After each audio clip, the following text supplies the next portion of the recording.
Hello friends, good afternoon. स्वागत है आप सबका श्री कृपा क्लासेज पर। दोस्तों, इस वीडियो में हम लोग एसएससी सीजीएल टीयर 1 एग्जाम 2024 के शिफ्ट में पूछा सकने वाले मोस्ट इंपॉर्टेंट जीके जीएस मिससेलेनियस व करंट अफेयर्स के प्रश्नों को सॉल्व करेंगे। दोस्तों, आपके एग्जाम्स में जीके जीएस मिससेलेनियस व करंट अफेयर्स के जितने भी टॉपिक्स से क्वेश्चंस पूछे जाने हैं, उन सभी टॉपिक्स को कलेक्ट करके टू जेड एक एक क्वेश्चन व एक एक फैक्ट चुन चुन के डाला गया है। इसके अलावा आपके प्रीवियस ईयर एग्जाम्स के प्रश्नों को भी शामिल किया गया है। साथ में एक्स्ट्रा फैक्ट को पूरी तरह से कवर करने का प्रयास किया गया है। तो दोस्तों, आप लोग इन्हें कॉन्सेंट्रेट होकर सॉल्व करें। क्वेश्चंस कम सॉल्व होने पर पुनः प्रश्नों का रिवीजन करें, ताकि एसएससी सीजीएल टीयर 1 एग्जाम 2024 में आप लोग जीके जीएस मिससेलेनियस व करंट अफेयर्स के टॉपिक से अच्छा स्कोर कर सकें। ध्यान रखें दोस्तों, आपके एग्जाम में आपका पूरा जीके यानी कि हिस्ट्री, पॉलिटी, जियोग्राफी, इकोनॉमिक्स, पूरा आपका मिससेलेनियस यानी विविध का चैप्टर, पूरा आपका जीएस यानी कि जनरल साइंस और करंट अफेयर्स, इन सभी टॉपिक्स का अच्छा खासा वेटेज है। 50 नंबर्स के क्वेश्चंस आपके इन सभी टॉपिक्स से पूछे जाएंगे। तो चलिए दोस्तों, ज़्यादा समय न लेते हुए हम लोग इन सभी मोस्ट इंपोर्टेंट प्रश्नों को सॉल्व करना शुरू करते हैं। क्वेश्चन की शुरुआत करेंगे दोस्तों हम लोग करंट के टॉपिक से। क्वेश्चन है हमारा, हिंदी साहित्य भारती पुरस्कार 2024 से किसे सम्मानित किया गया। रिसेंटली करंट से मोस्ट इंपोर्टेंट क्वेश्चन है दोस्तों, बिल्कुल आपके ट्रेंड में है, आपके लेवल में है।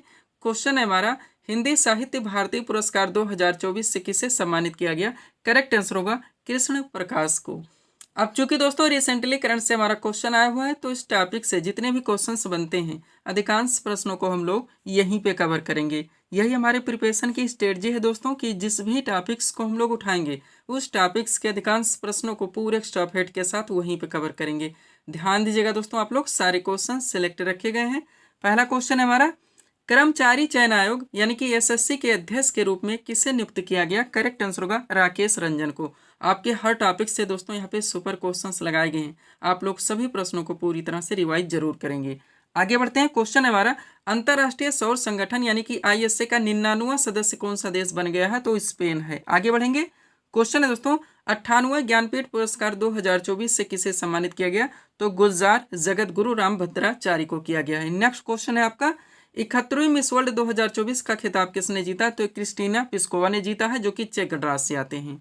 आगे बढ़िएगा। क्वेश्चन है आपका, फ्रेंच ओपन 2024 में पुरुष एकल का खिताब किसने जीता। तो कार्लोस अल्कारेज ने जीता है। नेक्स्ट, नॉर्वे शतरंज टूर्नामेंट 2024 में महिला एकल का खिताब किसने जीता है। करेक्ट आंसर होगा वैशाली ने। नेक्स्ट, ऑस्ट्रेलियाई ओपन 2024 में पुरुष एकल का खिताब किसने जीता। तो जनिक सिन्नर ने जीता है, जो कि इटली से आते हैं। वहाँ ऑस्ट्रेलियाई ओपन 2024 में महिला एकल का खिताब किसने जीता है। तो अरीना सबालेंका ने। हर क्वेश्चंस को आप लोग पूरी तरह से प्रिपेयर रखेंगे, ये सुपर क्वेश्चंस हैं दोस्तों आपके एग्जाम्स के लिए। नेक्स्ट क्वेश्चन देखेंगे, अंतर्राष्ट्रीय श्रमिक दिवस 2024 हाल ही में कब मनाया गया है। तो 1 मई को। नेक्स्ट, वैश्विक पवन दिवस 2024 हाल ही में कब मनाया गया है। 17 जून को। नेक्स्ट, आयुष्मान भारत दिवस 2024 हाल ही में कब मनाया गया है। 30 अप्रैल को।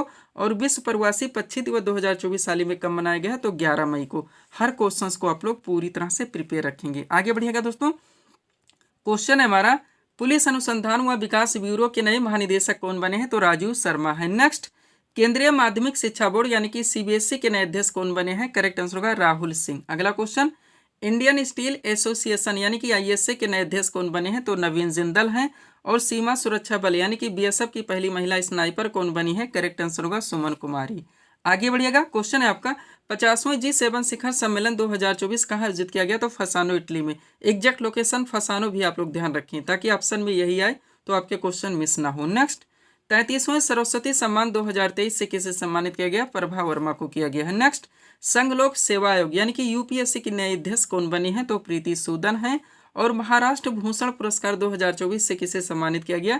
करेक्ट आंसर होगा डॉक्टर प्रदीप महाजन को। ये दोस्तों हमारे करंट के क्वेश्चन थे, जिनको एक साथ कवर किए। आगे बढ़ेंगे, थोड़ा सा पीडीएफ के बारे में बात करेंगे, पुनः हम लोग अगले टॉपिक्स की ओर चलेंगे। ध्यान देंगे दोस्तों, आपके एसएससी ऑल एग्जाम्स और रेलवे ऑल एग्जाम्स का ऑल इन वन पीडीएफ हमारे द्वारा रेडी कर दिया गया है। ये पीडीएफ लगभग दोस्तों आपका 180 पेज में आएगा। इसमें आपका पूरा जीके स्पेशल है, पूरा मिससेलेनियस है, पूरा जीएस का स्पेशल पीडीएफ है, और पूरा आपका करंट का। इससे दोस्तों आप लोग एसएससी के द्वारा जितने भी एग्जाम्स लगे हैं, आपका सीजीएल लगा है, एमटीएस, उसके बाद में जीडी आने वाली है। रेलवे में दोस्तों आपका आरपीएफ एसआई लगा हुआ है। इसके अलावा एलपी दोस्तों है, टेक्नीशियन आप जानते हैं, एनटीपीसी भी है, ग्रुप डी है। All in one PDF 100% ready है दोस्तों। आपके क्वेश्चंस के ट्रेंड को, आपके क्वेश्चंस के वेटेज को व दोस्तों लेवल को पूरी तरह से ध्यान में रखकर ये PDF रेडी किया गया है। व्हाट्सअप नंबर आप लोगों के सामने, जहां पर आप जुड़कर PDF ले सकते हैं। PDF पूरी तरह से सफिशियंट है, कोई भी एग्जाम्स इसमें आप लोग दोस्तों दे सकते हैं। बढ़ेंगे हम लोग अगले टॉपिक्स की ओर। अगला क्वेश्चन दोस्तों आपके सामने है, देखेंगे किस टॉपिक से है। क्वेश्चन रखा गया है, अस्पृश्यता का अंत भारतीय संविधान के किस अनुच्छेद में वर्णित है। करेक्ट आंसर होगा अनुच्छेद 17 में। क्वेश्चन कहाँ से आ चुका दोस्तों, फंडामेंटल राइट से, मूल अधिकार से, जो कि आपका सुपर टॉपिक है, ट्रेंडिंग टॉपिक है, एवरग्रीन टॉपिक है। मोस्ट इंपोर्टेंट सीट आपके सामने 100% सब कवर है दोस्तों।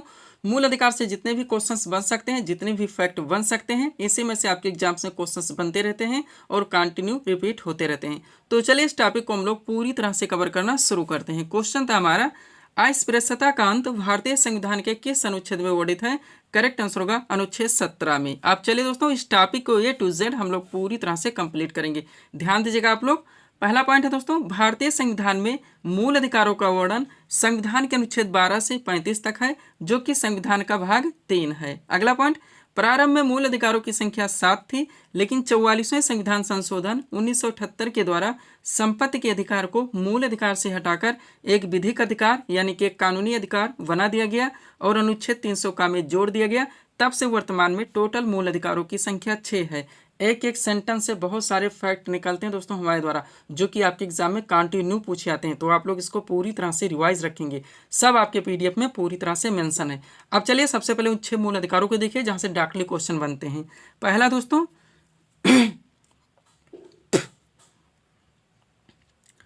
समानता का अधिकार, जिसका प्रावधान भारतीय संविधान के अनुच्छेद 14 से 18 तक है।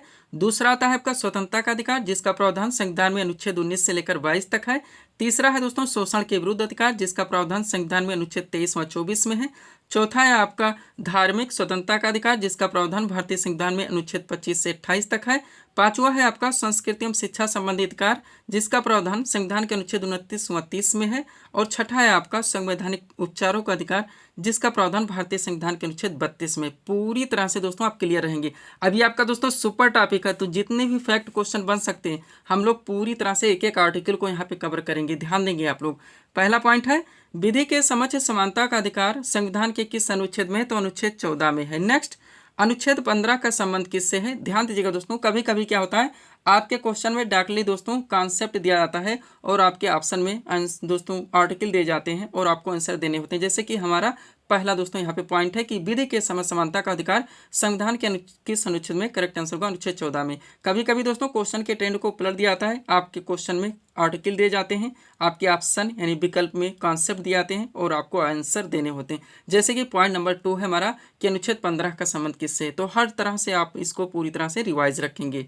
तो करेक्ट आंसर होगा दोस्तों अनुच्छेद 15 का संबंध धर्म, मूल वंश, जात, लिंग या जन्मस्थान के प्रतिषेध से है। नेक्स्ट, अनुच्छेद 16 मोस्ट इंपॉर्टेंट, इसमें प्रावधान किया गया है लोक नियोजन के विषयों में अवसर की समानता, या आप कह सकते हैं कि सरकारी पद प्राप्ति के समान अवसर। अनुच्छेद 17 हाईलाइटेड है, इसमें प्रावधान किया गया है अस्पृश्यता के अंत का और अनुच्छेद 18 में दोस्तों उपाधियों के अंत का है। नेक्स्ट, अनुच्छेद 19 की बात की जाए तो इसमें प्रावधान किया गया है विचार एवं अभिव्यक्ति की स्वतंत्रता का। वह अनुच्छेद 20 में है दोस्तों अपराधों के लिए दोष सिद्धि के संबंध में संरक्षण का प्रावधान। नेक्स्ट, अनुच्छेद 21 की बात की जाए तो इसमें प्राण और दैहिक स्वतंत्रता के संरक्षण का प्रावधान किया गया है। और अनुच्छेद 21 का मोस्ट इंपॉर्टेंट, इसमें दोस्तों 6 से 14 वर्ष तक के सभी बच्चों को अनिवार्य एवं निःशुल्क शिक्षा का प्रावधान किया गया है। डायरेक्टली क्वेश्चन पहले दिया आता है भारतीय संविधान के किस अनुच्छेद में 6 से 14 वर्ष तक के सभी बच्चों को अनिवार्य और निःशुल्क शिक्षा का प्रावधान किया गया है। तो आर्टिकल 21 का है। पूरी तरह से आप क्लियर रहेंगे। आगे बढ़िएगा। अनुच्छेद 23 की बात की जाए दोस्तों तो इसमें मानव दुर्व्यापार एवं बलात्सर्म का प्रतिषेध है। अनुच्छेद 24 में कारखानों आदि में बालकों के नियोजन का प्रतिषेध है। अनुच्छेद 29 में दोस्तों अल्पसंख्यक वर्गों के हितों के संरक्षण का प्रावधान है। और अनुच्छेद 32 में संवैधानिक उपचारों का प्रावधान है। थोड़ा सा भी दोस्तों इसमें आप लोग कन्फ्यूजन क्रिएट नहीं करेंगे, पूरी तरह से आप क्लियर रहेंगे। थोड़ा सा नोट देखिए दोस्तों ताकि ये टॉपिक आपका पूरी तरह से क्लियर हो सके। ध्यान दीजिएगा दोस्तों, 44वें संवैधानिक संशोधन 1978 ने यह स्पष्ट किया कि राष्ट्रपति द्वारा राष्ट्रीय आपातकाल के दौरान अनुच्छेद 20 जिसमें प्रावधान किया गया है अपराधों के लिए दोष सिद्धि के संबंध में संरक्षण, और अनुच्छेद 21 जिसमें प्रावधान किया गया है जीवन और व्यक्तिगत स्वतंत्रता की सुरक्षा को निलंबित नहीं किया जा सकता। डाकले क्वेश्चन बनते हैं, आप लोग जानते होंगे दोस्तों कि भारतीय संविधान के कौन कौन से अनुच्छेद है जो कि आपातकाल के दौरान भी नष्ट नहीं होते, समाप्त नहीं होते, खत्म नहीं होते। तो अनुच्छेद 20-21 है, पूरी तरह से रट के रखेंगे। लास्ट पॉइंट है भारतीय संविधान में वर्णित मूल अधिकार यूएसए के संविधान से लिया गया है, ये भी आप लोग ध्यान रखेंगे। सब्सक्राइब करें आप हमारे स्टडी चैनल शिवकृपा क्लासेस को इसी तरह के वीडियोस के लिए। आगे बढ़ेंगे दोस्तों, पीडीएफ के बारे में ऑलरेडी बात हो चुकी है। ऑल इन वन पूरी तरह से दोस्तों 100% रेडी है हमारा पीडीएफ, जो कि एसएससी और रेलवे एग्जाम्स के लिए है। बिहार एसएससी 10+2 जो लगा हुआ एग्जाम, इसका भी दोस्तों पीडीएफ रेडी हो गया।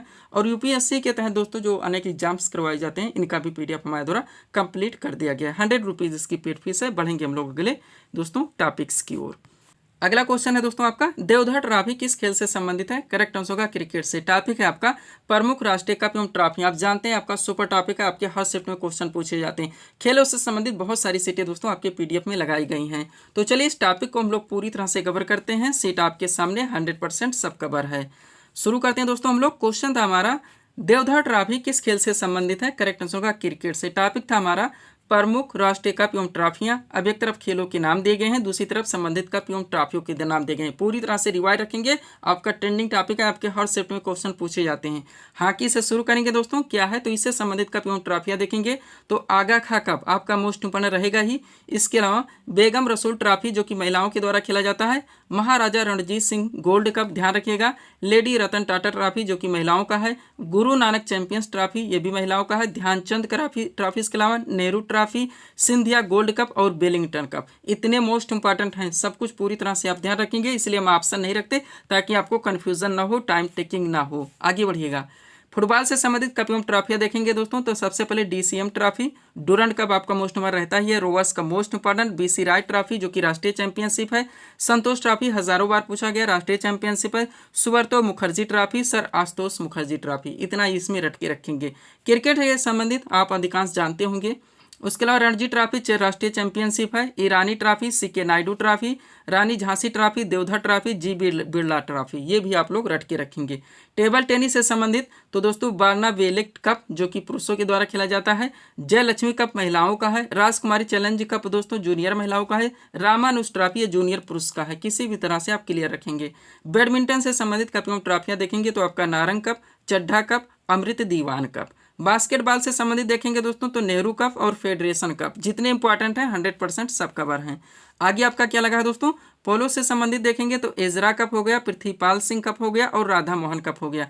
लास्ट में गोल्ड दोस्तों गोल्फ खेल से देखेंगे तो आपका वाकर कप, सर्किट कप और राइडर कप, इतना आप लोगों को पूरी तरह से दोस्तों क्लियर रखने हैं इस टॉपिक में। बढ़ेंगे हम लोग अगले टॉपिक की ओर।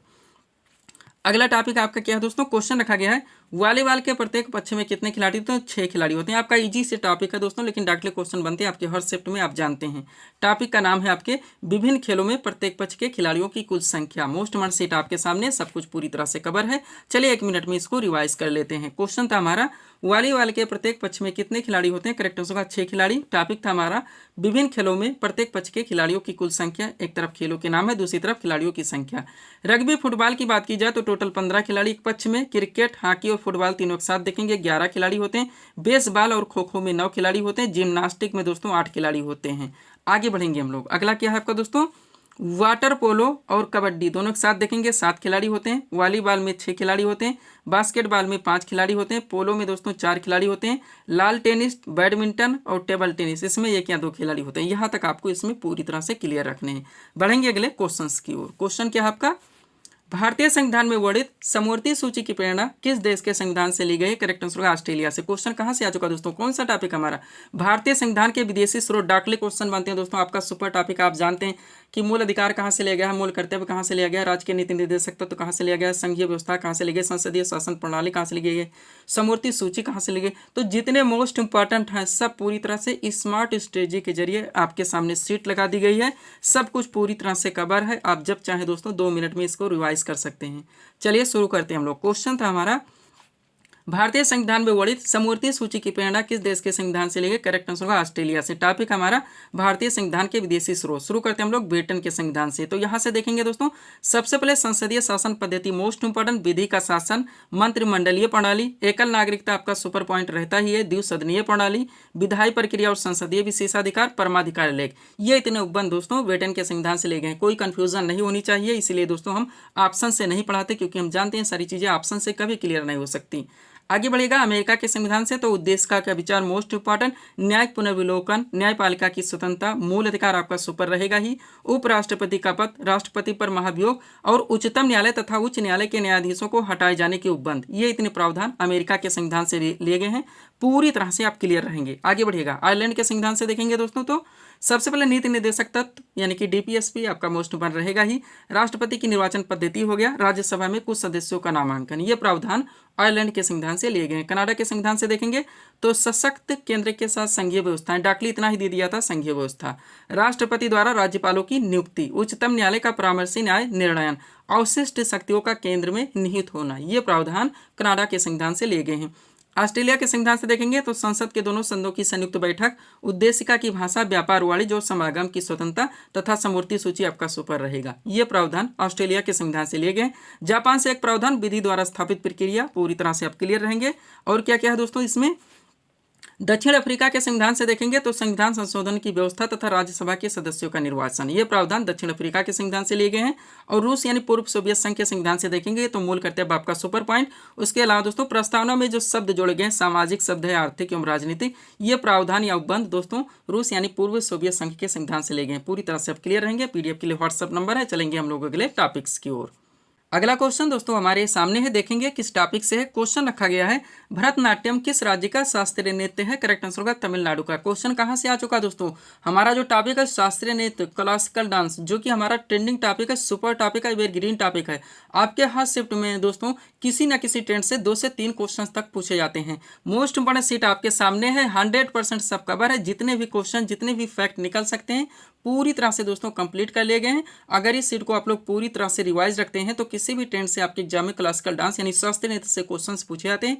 ना क्वेश्चन आपसे मिस होंगे और ना ही आपको तुक्का लगाना पड़ेगा। तो चलिए दोस्तों इस सुपर टॉपिक को हम लोग पूरी तरह से कवर करना शुरू करते हैं। क्वेश्चन था हमारा, भरतनाट्यम किस राज्य का शास्त्रीय नृत्य है? करेक्ट आंसर होगा तमिलनाडु का। अब सबसे पहले 8 शास्त्रीय नृत्य आप लोग जानते हैं, उनके लोकेशन को देखिए। एक तरफ शास्त्रीय नृत्य के नाम दिए गए हैं, दूसरी तरफ संबंधित राज्य के नाम। बात कर रहे हैं दोस्तों भरतनाट्यम की, तो ये तमिलनाडु राज्य का शास्त्रीय नृत्य है। कथकली और मोहिनीअट्टम दोनों एक साथ देखेंगे, क्योंकि ये केरल के शास्त्रीय नृत्य हैं। कुचिपुड़ी दोस्तों आंध्र प्रदेश का शास्त्रीय नृत्य है। कहाँ का? आंध्र प्रदेश का। आगे बढ़िएगा, अगला क्या है दोस्तों हमारा, सत्रिया जो कि असम का शास्त्रीय नृत्य है। मणिपुरी दोस्तों मणिपुर राज्य का शास्त्रीय नृत्य है। ओडिसी ओडिशा राज्य का शास्त्रीय नृत्य है। कथक दोस्तों उत्तर प्रदेश का शास्त्रीय नृत्य है। ये इजी से क्वेश्चन थे जो कि डायरेक्टली पूछ लिए जाते हैं। अब ये टू जेड आप दोस्तों पूरी तरह से इसको कवर कीजिए हर ट्रेंड से। देखिएगा इंपॉर्टेंट पॉइंट है हमारा दोस्तों। शुरू करते हैं पहले पॉइंट से। क्या है? भारतीय नृत्य को 2 श्रेणियों में वर्गीकृत किया जा सकता है, एक शास्त्रीय नृत्य में और दूसरा दोस्तों लोक नृत्य में। नेक्स्ट पॉइंट देखिएगा, शास्त्रीय नृत्य हमारी सांस्कृतिक विरासत का एक महत्वपूर्ण हिस्सा है। प्रत्येक शास्त्रीय नृत्य एक विशेष क्षेत्र की संस्कृति का प्रतिनिधित्व करता है जिससे वह संबंधित है। नेक्स्ट पॉइंट, शास्त्रीय नृत्य के संस्थापक महान संत श्रीमंता शंकरदेव हैं। A to Z किसी भी ट्रेंड से क्वेश्चन पूछे जा सकते हैं, इसलिए हम कवर कर रहे हैं। अगला पॉइंट देखिएगा, अब शुरू करते हैं दोस्तों हम लोग भरतनाट्यम से।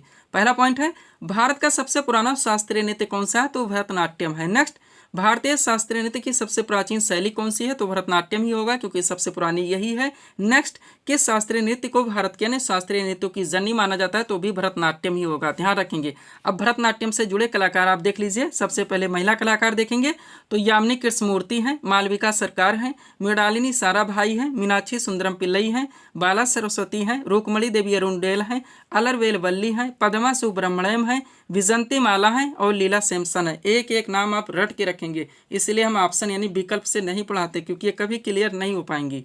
भरतनाट्यम से जुड़े पुरुष कलाकार देखेंगे दोस्तों तो रेवंत साराभाई हैं, सी.बी. चंद्रशेखर हैं, उदय शंकर हैं, नटराज रामकृष्ण हैं और विजय माधवन है। पूरी तरह से आप रट के रखेंगे।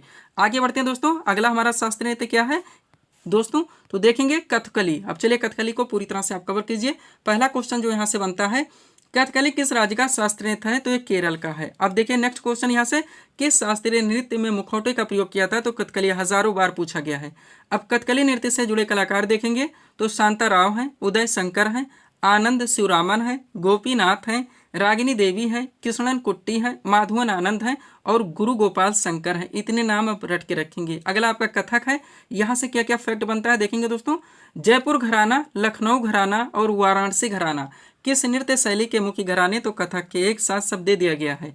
अब कथक नृत्य के जुड़े कलाकार देखिए तो बिरजू महाराज, शंभू महाराज, बैजनाथ प्रसाद, लच्छू महाराज, सुंदर प्रसाद, सुखदेव महाराज, सितारा देवी, गौरी शंकर, देवीलाल, शोभना नारायण, गोपी कृष्ण, मालविका सरकार, हजारी अग्रवाल, विद्या गौरी अडकर और भारती गुप्ता। इतने नाम आप यहाँ से पूरी तरह से क्लियर रखेंगे। कुचिपुड़ी देखेंगे दोस्तों, जो कि आंध्र प्रदेश का शास्त्रीय नृत्य है। पहला क्वेश्चन यहाँ से, लक्ष्मी नारायण शास्त्री का नाम किस शास्त्रीय नृत्य से जुड़ा है? कुचिपुड़ी हजारों बार पूछा गया है। नेक्स्ट, किस शास्त्रीय नृत्य में नर्तक कांस्य की थाली में खड़ा होकर नृत्य करता है? तो भी कुचिपुड़ी ही है। अब कुचिपुड़ी नृत्य के कलाकार देख लीजिए, लक्ष्मी नारायण शास्त्री, राजा और राधा रेड्डी, यामिनी कृष्णमूर्ति, यामिनी रेड्डी, कौशल्या रेड्डी, भावना रेड्डी, मंजू भार्गवी, अरुणिमा कुमार और मिथिला कुमार। इतने नाम यहाँ से आप लोग पूरी तरह से क्लियर रखेंगे। A to Z दोस्तों आपको हर टॉपिक्स यहाँ पे क्लियर करवाए जा रहे हैं। सब कुछ आपके PDF में पूरी तरह से मेंशन है, जहाँ जहाँ से आपके एग्जाम्स में क्वेश्चंस बनने हैं। चलिए अगला पॉइंट है, मोहिनीअट्टम का संबंध हमारा मोहिनीअट्टम से आ गया है, जो कि केरल का ही शास्त्रीय नृत्य है। पहला क्वेश्चन जो यहाँ से बनता है, मोहिनीअट्टम का संबंध किस हिंदू देवता से है? तो भगवान विष्णु से है। अब मोहिनीअट्टम से जुड़े कलाकार देखिए तो स्मिता राजन, कला मंडलम, कल्याण कुटियम्मा, हेमा मालिनी, भारती शिवाजी, कनक रेले, सुनंदा नायर, रेमा श्रीकांत, पल्लवी कृष्णन, रागिनी देवी, कला मंडलम और राधा दत्तापति। इतने नाम आपको क्लियर रखने हैं। अगला आपका क्या दोस्तों, ओडिसी, जो कि ओडिशा राज्य का शास्त्रीय नृत्य है। क्या यहाँ से क्वेश्चन बनेगा पहला, किस शास्त्रीय नृत्य की उत्पत्ति देवदासियों के द्वारा हुई? ओडिसी। ध्यान रखेंगे, सुपर क्वेश्चन है। नेक्स्ट, अब ओडिसी नृत्य के कलाकार देखेंगे तो सोनल मान सिंह, केलू चरण मोपात्रा, अनीता बाबू, अर्पिता वेंकटेश, चित्रा कृष्णमूर्ति, शर्मिला विश्वास, शर्मिला मुखर्जी, मधुमिता राउत, इंद्राणी रहमान, काली चंद्र, संयुक्ता पाणिग्राही और माधवी मुदगल। इतने नाम आपको क्लियर रखने हैं। अगला आपका मणिपुरी शास्त्रीय नृत्य है, जो कि मणिपुर राज्य का है। पहला क्वेश्चन यहाँ से, कौन सा शास्त्रीय नृत्य लाई हरोबा उत्सव में दोस्तों उत्सव में किया जाता है? तो मणिपुरी नृत्य किया आता है। अब मणिपुरी नृत्य के कलाकार देखिए तो कलावती देवी, निर्मला मेहता, सविता मेहता, सिंहजीत सिंह, झाबेरी बहने, रीता देवी और गोपाल सिंह। इतने नाम आपको यहाँ से क्लियर रखने हैं। अगला आपका क्या दोस्तों, क्षत्रिया, जो कि असम का शास्त्रीय नृत्य है। क्वेश्चन बताया क्षत्रिया नृत्य के संस्थापक कौन थे? श्रीमंत शंकर देव थे। अब इनसे जुड़े कलाकार देखिए तो सुनील कोठारी, उपासना महंत, रेखा तालुकदार, जतिन गोस्वामी और रूपरानी दास बोरा। इतने आपको पूरी तरह से क्लियर रखने। एसएससी और दोस्तों रेलवे का ऑल एग्जाम का आपका ऑल इन वन PDF पूरी तरह से रेडी है, हम आपको बता चुके हैं। इसके अलावा बिहार SSC का जो 10+2 का एग्जाम लगा हुआ है और UPSC से संबंधित जो अनेक एग्जाम्स कंडक्ट करवाए जाते हैं, PDF 100% रेडी है। चलेंगे हम लोग अगले टॉपिक्स की ओर। अगला क्वेश्चन दोस्तों हमारे सामने देखेंगे किस टॉपिक से। क्वेश्चन रखा गया है, बेसबॉल खेल किस परिसर या मैदान पर खेला जाता है? करेक्ट आंसर होगा डायमंड पर। अब आप जान गए होंगे, आपका सुपर टॉपिक है, इजी टॉपिक है, छोटा ही टॉपिक है दोस्तों, लेकिन आपके हर शिफ्ट में यहाँ से क्वेश्चंस पूछ ले जाते हैं कि कौन से खेल दोस्तों किस मैदान या परिसर पर खेले जाते हैं। ये आपका टॉपिक है, सीट आपके सामने, सब कुछ पूरी तरह से कवर है। चलिए इसको हम लोग पूरी तरह से रिवाइज कर लेते हैं। क्वेश्चन था हमारा, बेसबॉल खेल किस परिसर या मैदान पर खेला जाता है? तो डायमंड पर। अब देखिएगा, एक तरफ विभिन्न खेलों के नाम है, दूसरी तरफ परिसर या मैदान के नाम है जहां पे खेले जाते हैं। शुरू करते हैं दोस्तों क्रिकेट से, तो ये पिच या फील्ड में खेला जाता है। नेक्स्ट, फुटबॉल की बात की जाए दोस्तों, ये फील्ड में खेला जाता है। हॉकी भी दोस्तों फील्ड में खेला जाता है। लाल टेनिस आपका कोर्ट में खेला जाता है। कहाँ पे? कोर्ट में। मोस्ट हमारा टॉपिक है दोस्तों, आप पूरी तरह से रिवाइज रखेंगे, आपको यहाँ पे कंफ्यूजन नहीं होनी चाहिए। इसलिए किसी भी दोस्तों टॉपिक पर हम यहाँ पे दोस्तों ऑप्शन से नहीं पढ़ाते हैं, डायरेक्टली हम सीट लगा देते हैं। टेबल टेनिस की बात की जाए, ये बोर्ड पर खेला जाता है। बैडमिंटन दोस्तों कोर्ट पर खेला जाता है। बास्केटबॉल आपका कोर्ट में खेला जाता है। वॉलीबॉल भी दोस्तों आपका कोर्ट में खेला जाता है। बेसबॉल डायमंड में खेला जाता है। पोलो दोस्तों ये फील्ड में खेला जाता है। गोल्फ आपका कोर्स में खेला जाता है। शतरंज दोस्तों बोर्ड पर खेला जाता है। कहाँ पर? बोर्ड पर। आगे बढ़ेंगे, क्या रहेगा दोस्तों इसमें? कबड्डी की बात की जाए तो ये कोर्ट में खेला जाता है। और दोस्तों मुक्केबाजी आपका रिंग में खेला जाता है। इतने आपको यहाँ से पूरी तरह से क्लियर रखने हैं। बहुत सारी सीटें दोस्तों खेल जगत से आपके PDF में लगाई गई हैं। अगला टॉपिक आपका क्या है? क्वेश्चन रखा गया है, चाइना मैन शब्द किस खेल से संबंधित है? तो क्रिकेट से है। अब आप जान गए होंगे आपका कौन सा टॉपिक है, महत्वपूर्ण खेलों से जुड़ी दोस्तों शब्दावलियां। आप जानते हैं डाकली बुली शब्द किस खेल से संबंधित, हजारों बार पूछा गया। तो जितने हो सकते हैं सब कुछ 100% इस सेट में कवर है। इसको आप पूरी तरह से रिवाइज रखें तो कोई भी टॉपिक दोस्तों क्वेश्चन इस टॉपिक से बनते हैं आपके क्वेश्चन में दोस्तों, आपके एग्जाम से अभी आपसे कभी मिस नहीं हो सकते। चलिए शुरू करते हैं हम लोग। क्वेश्चन था हमारा चाइना मैन शब्द किस खेल से संबंधित है? करेक्ट आंसर होगा क्रिकेट से। टॉपिक हमारा महत्वपूर्ण खेलों से संबंधित शब्दावली। एक तरफ खेल के नाम है, दूसरी तरफ शब्दावली के नाम। शुरू करते हैं दोस्तों क्रिकेट से। तो क्रिकेट से संबंधित शब्दावली देखेंगे। LBW आप जानते हैं, चाइना मैन हो गया, गुगली हो गया, स्विंग हो गया, सिली हो गया, पॉइंट हो गया, बाई हो गया, स्टंप हो गया, फॉलो ऑन हो गया, स्लिप हो गया, हुक हो गया, थर्ड मैन हो गया, कवर हो गया, गली हो गया, फ्री हिट हो गया। ये सारे संबंध दोस्तों यानी कि ये सारे शब्द क्रिकेट खेल से संबंधित हैं। आगे बढ़िएगा। अगला आपका क्या दोस्तों, फुटबॉल खेल से जुड़े शब्दावलियों की बात की जाए तो आपका ड्रिबल हो गया, पेनल्टी हो गया, किक हो गया, स्टाइपर हो गया दोस्तों, बिंगर हो गया, कॉर्नर हो गया, किक हो गया, थ्रो इन हो गया, फ्री किक हो गया, टच लाइन हो गया। हॉकी खेल से संबंधित दोस्तों शब्द देखेंगे तो आपका ड्रिबल हो गया, स्टिक हो गया, बुली आपका मोस्ट इंपोर्टेंट, स्कूप रहेगा, पुश इन रहेगा, कट ट्राई ब्रेकर रहेगा, पेनाल्टी कॉर्नर रहेगा, सेंटर फॉरवर्ड रहेगा। लाल टेनिस से संबंधित शब्द देखेंगे दोस्तों तो स्मैश हो गया, बैक हैंड हो गया, फॉल्ट हो गया, ड्यूस हो गया, चाप हो गया, लव हो गया, एडवांटेज हो गया दोस्तों, चेज हाफ वाली हो गया, चेंज हाफ वाली हो गया और सेट हो गया। टेबल टेनिस खेल से संबंधित शब्दावलियां देखेंगे तो आपका दोस्तों टॉप स्पिन हो गया, बैक स्पिन हो गया, चाय ग्रिप हो गया, चाइनीज ग्रिप हो गया, स्विंग स्ट्रोक हो गया, रिवर्स सैंडविच हो गया, पुश कंट्रोल हो एंड हो गया, पेन होल्डर हो गया, ग्रिप हो गया, फायल हो गया। ये सारे शब्द दोस्तों टेबल टेनिस से संबंधित है। बैडमिंटन से संबंधित दोस्तों शब्दावलियां देखेंगे तो स्मैश हो गया, ड्रॉप हो गया, नेट हो गया, गेम हो गया, लव हो गया, डबल फॉल्ट हो गया, ड्राइव हो गया, ड्यूस हो गया, क्रॉस हो गया, शॉट हो गया, लेट हो गया, बर्ड हो गया, लिफ्ट होगा। ये सारे शब्द दोस्तों बैडमिंटन के खेल से संबंधित हैं। 100% हम आपके सारे पाठ्यक्रम को कवर कर चुके हैं दोस्तों। अगर आप अच्छे से रिवाइज रखते हैं PDF से दोस्तों आप अच्छे से प्रिंट आउट निकलवा सकते हैं, अंडरलाइन लगा के स्टडी कर सकते हैं। जितने लोग PDF लें ये मैं यही कहना चाहूँगा आप उनका प्रिंट आउट जरूर निकलवाएं, अंडरलाइन लगा के स्टडी करें, पुनः रिवाइज जरूर करें। अगर आप इतना कर लेते हैं कम से कम समय में आपकी अच्छी खासी तैयारी दोस्तों हो जाती है। बास्केटबॉल से संबंधित दोस्तों शब्दावलियाँ देखेंगे तो दोस्तों ब्लॉकिंग हो गया, डिविंग हो गया, जंप बॉल हो गया, फ्री थ्रो हो गया, पिंक हो गया, फ्री थ्रो पिंक हो गया दोस्तों, नोट लीड वाश हो गया, पिवट होल्डिंग हो गया, मल्टीपल थ्रो हो गया, रिंग गार्ड पॉइंट हो गया। वॉलीबॉल से संबंधित शब्दावली वॉली हो गया, डिकपास हो गया, बूस्टर हो गया, हुक हो गया, सर्वलव हो गया दोस्तों, फ्लोटर हो गया, स्विच हो गया, एरियल हो गया, रोटेशन हो गया। बेसबॉल से संबंधित यानी इस खेल से संबंधित शब्दावली की बात की जाए पिचर हो गया, होम हो गया, बेस हो गया, पुट हो गया, आउट हो गया, फैचर हो गया, कैचर हो गया दोस्तों, हिटर हो गया, होमस हो गया, स्क्वीज प्ले हो गया, बॉटम हो गया, बुलपेन हो गया, फ्लाई बॉल हो गया, रन डाउन हो गया। पोलो से संबंधित शब्द देखेंगे तो बंडर हो गया, चक्कर हो गया, मैलेट हो गया, हुक हो गया, गेलेपिंग हो गया, चुक्का हो गया, हैंडीकैप, बंकर हो गया, एरिस रेल हो गया, राइड ऑफ हो गया। गोल्फ से संबंधित शब्द देखेंगे दोस्तों तो होल हो गया, पुट हो गया, लिंक्स हो गया, टी हो गया, स्टाइमी हो गया, बैफी हो गया, कैडी हो गया, बोगी, उसके बाद में फोरसम हो गया, पुटिंग हो गया, लाई हो गया, पोस्ट हो गया। आगे रहेंगे दोस्तों, थोड़ा सा और रह गया, पुनः अगले टॉपिक्स की ओर बढ़ेंगे। अगला हमारा क्या दोस्तों, शतरंज। शतरंज खेल से संबंधित शब्दावली चेकमेट हो गया, बिशप हो गया, स्टेलमेट हो गया, पॉन हो गया, फिडे हो गया, नाइट हो गया, कैसल हो गया, रैक हो गया।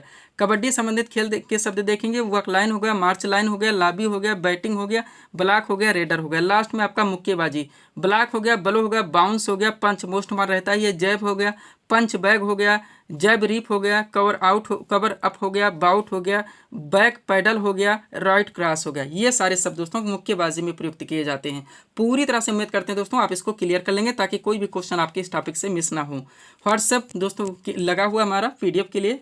चलेंगे हम लोग अगले टॉपिक्स की ओर। अगला क्वेश्चन दोस्तों हमारे सामने देखेंगे किस टॉपिक से क्वेश्चन रखा गया है, विटामिन डी का रासायनिक नाम क्या है? करेक्ट आंसर होगा कैल्सीफेरॉल। क्वेश्चन कहाँ से आ चुका दोस्तों, आपके जनरल साइंस से। कौन सा टॉपिक दोस्तों, विटामिन से रिलेटेड आपका सुपर टॉपिक है, ध्यान रखिएगा। मोस्ट वन सीट आपके सामने विटामिन से रिलेटेड जितने भी क्वेश्चन जितने भी फैक्ट निकल सकते हैं सब कुछ पूरी तरह से कवर है। इस सीट को आप रिवाइज रखते हैं तो इस टॉपिक से कोई भी क्वेश्चन आपके एग्जाम में आते हैं ना क्वेश्चन आपसे मिस होंगे और ना ही क्वेश्चन आपसे गलत होंगे। तो चलिए इस टॉपिक को पूरी तरह से हम लोग कवर करना शुरू करते हैं। क्वेश्चन था हमारा विटामिन डी का रासायनिक नाम क्या है? करेक्ट आंसर होगा कैल्सीफेरॉल। अब ये क्वेश्चन आप लोग कवर करने का प्रयास करें, हॉट एंड से क्वेश्चन को डाला गया है। पहला क्वेश्चन है, मछली के लीवर ऑयल में डैश डैश कर दिया गया है, प्रचुर मात्रा में होता है तो विटामिन डी होता है। नेक्स्ट, घाव को भरने में सहायक विटामिन होता है तो विटामिन सी है। नेक्स्ट, खट्टे फलों का एक समृद्ध स्रोत माना जाता है तो विटामिन सी है। नेक्स्ट, कौन कौन से विटामिन जल में घुलनशील है तो विटामिन बी सी है। कौन कौन से विटामिन वसा में घुलनशील है तो विटामिन ए डी ई के है। अब चलिए इस सीट को आप लोग पूरी तरह से कवर कीजिए, जिसमें आपको मिलेगा दोस्तों विटामिन के सारे नाम, उनके रासायनिक नाम जहाँ से डायरेक्टली क्वेश्चन बनते हैं, और कौन सी विटामिन की कमी से कौन से रोग हो सकते हैं ये भी इसमें पूरी तरह से मेंशन कर लिया गया है। शुरू करते हैं दोस्तों विटामिन ए से। तो रासायनिक नाम इसका रेटिनॉल होता है, इसकी कमी से रतौंधी और संक्रमणों का खतरा जैसे रोग हो सकते हैं। विटामिन बी1 का रासायनिक नाम थायमिन होता है, इसकी कमी से बेरी होता है। विटामिन बी2 का रासायनिक नाम राइबोफ्लेविन होता है, इसकी कमी से क्लोसिस होता है। विटामिन बी5 का रासायनिक नाम निकोटिनामाइड होता है, इसकी कमी से पेलाग्रा होता है। विटामिन बी12 की बात की जाए, इसका रासायनिक नाम साइनोकोबालामिन होता है, इसकी कमी से परवासी रक्तता जैसे रोग हो सकते हैं। विटामिन सी मोस्ट इंपॉर्टेंट, इसका रासायनिक नाम स्कॉर्बिक एसिड होता है, इसकी कमी से स्कर्बी हो गया, मसूड़े का फूलना हो गया। विटामिन डी की बात की जाए, रासायनिक नाम कैल्सीफेरॉल, इसकी कमी से रिकेट्स होता है। सब कुछ पूरी तरह से जितने हमारे द्वारा दोस्तों दिए जा रहे हैं आप क्लियर रखेंगे। आगे बढ़िएगा। विटामिन ई की बात की जाए, रासायनिक नाम टोकोफेरॉल होता है, इसकी कमी से जनन शक्ति का कम होना। और लास्ट है आपका विटामिन के, जिसका रासायनिक नाम क्या होता है दोस्तों, फिलोक्विनोन होता है, इसकी कमी से रक्त का थक्का न जमना। इतना यहाँ से आपको पूरी तरह से क्लियर रखने हैं। पीडीएफ दोस्तों सब्सक्राइब करें आप हमारे स्टडी चैनल सिक्स रुपये क्लासेस को इसी तरह के वीडियोस के लिए। आगे बढ़ेंगे हम लोग। अगला क्वेश्चन दोस्तों हमारे सामने है, देखेंगे किस टॉपिक से क्वेश्चन रखा गया है। एनीमिया रोग किसकी कमी से होता है? करेक्ट आंसर होगा आयरन की कमी से। क्वेश्चन कहाँ से आ चुका है दोस्तों? आपका बायो का टॉपिक, जनरल साइंस का मोस्ट ऑन सीट आपके सामने दोस्तों। बहुत सारे क्वेश्चंस आपके बायो के टॉपिक के एक साथ कवर होने वाले, पूरी तरह से आप रिवाइज रखेंगे। चलिए शुरू करते हैं।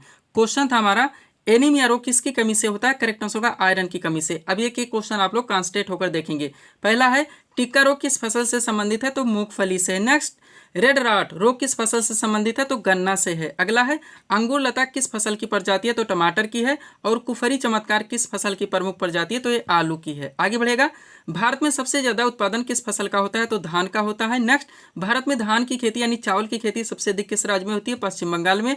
और गन्ना का लाल सड़न रोग किसके कारण होता है? तो फफूंदी के कारण होता है। नेक्स्ट, हाइड्रोपोनिक्स क्या है दोस्तों? तो बिना मृदा के पौधों की खेती है। एक एक क्वेश्चन आप लोग पूरी तरह से क्लियर रखेंगे। आगे बढ़िएगा। क्वेश्चन आपका क्या है?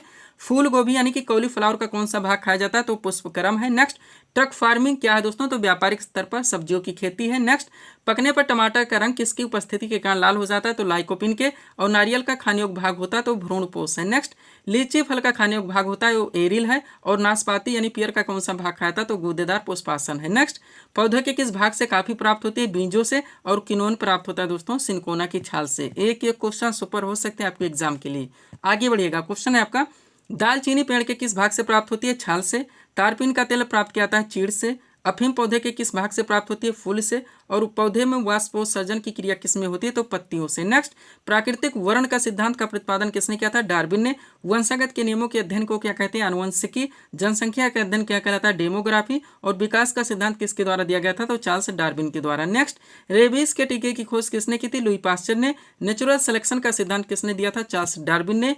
मनुष्य के शरीर में सबसे लंबी कोशिका कौन सी होती है? तंत्रिका कोशिका। और डीएनए का डबल हेलिक्स मॉडल किसने दिया था? वाटसन तथा क्रिक ने। नेक्स्ट, जो विकास का को सर्वप्रथम किसने समझाया था? तो लैमार्क ने समझाया था। एक एक क्वेश्चन आप लोग पूरी तरह से दोस्तों क्लियर रहेंगे। आगे बढ़िएगा। क्वेश्चन है यहाँ पे आपका, उत्परिवर्तन यानी कि म्यूटेशन के सिद्धांत के जन्मदाता तो डी वृष थे। ध्यान रखेंगे। बढ़ेंगे आगे दोस्तों हम लोग। अगला क्वेश्चन आपका क्या है? परवाल यानी कोरल्स क्या है? तो एक समुद्री जीव है। रेशम के कीड़े पालने को क्या कहते हैं? सेरिकल्चर। पित्त यानी कि वाइल कहाँ पर जमा होता है? तो पित्ताशय में। पेसमेकर का संबंध किससे? हृदय से। और पेसमेकर का कार्य क्या है? दिल की धड़कन प्रारंभ करना। नेक्स्ट, रक्त का शुद्धिकरण कहाँ पर होता है? किडनी में होता है। रक्त में लाल रंग किसके कारण होता है? हीमोग्लोबिन के कारण।